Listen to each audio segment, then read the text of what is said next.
Le Parti pour la libération du peuple a tenu ce dimanche son premier congrès constitutif à Cotonou. Occasion pour Léonce Roumbadji, président du PLP, de s'attaquer vertement au régime Talon.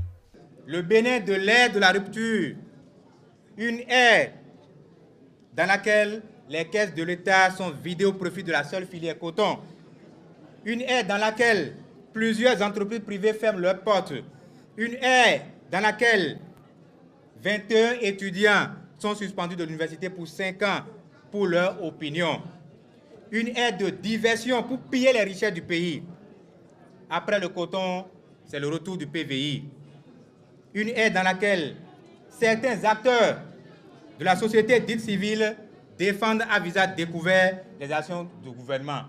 Dans quel pays sommes-nous?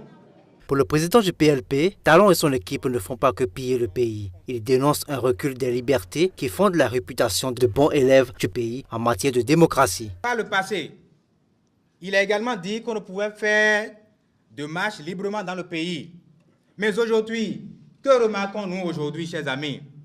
Avec la sanglante répression de la marche pacifique de nos frères et sœurs étudiants, qui ne demandent que l'amélioration de leurs conditions de vie et de travail.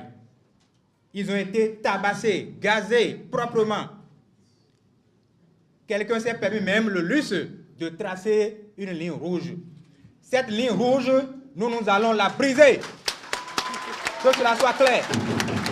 La ligne rouge, nous allons la briser. Se définissant comme une alternative au régime en place, le PLP est un regroupement de 17 mouvements de jeunes et des femmes. Son président promet pour bientôt des actions en vue de défendre les acquis démocratiques du Bénin.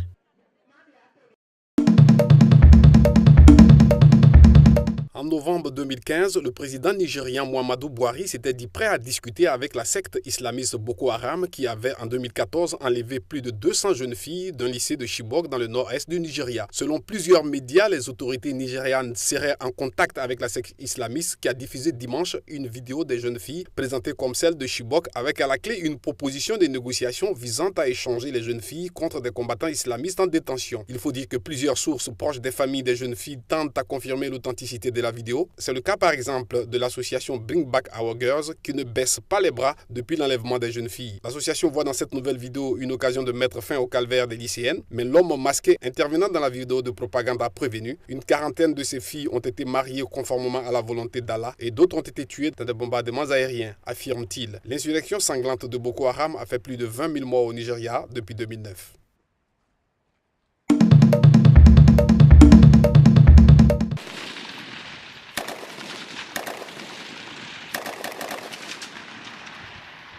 Les forces du gouvernement libyen d'Union nationale ont poursuivi dimanche leur avancée à Sirte après avoir repris aux djihadistes du groupe État islamique leur centre de commandement et l'université. Armés de mitrailleuses et d'armes légères, un groupe de combattants pro-GNA tentait de progresser vers le quartier résidentiel numéro 3, l'un des secteurs où se sont retranchés les combattants de l'EI dans le nord de Sirte après avoir perdu leur QG situé dans le centre de conférence Ouagadougou.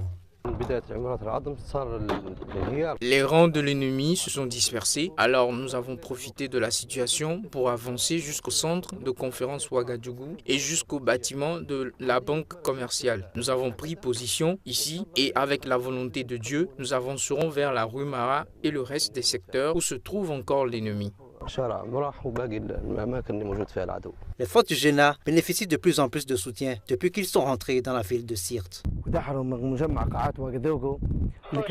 Les djihadistes ont été chassés du centre de conférence Ouagadougou où ils étaient cantonnés depuis plus de 2 mois. C'est grâce à Dieu, aux leaders de l'opération militaire et aux combattants de toute la Libye que nous avons pu vaincre la tyrannie de l'EI et les terroristes se barricadent à présent dans les zones résidentielles.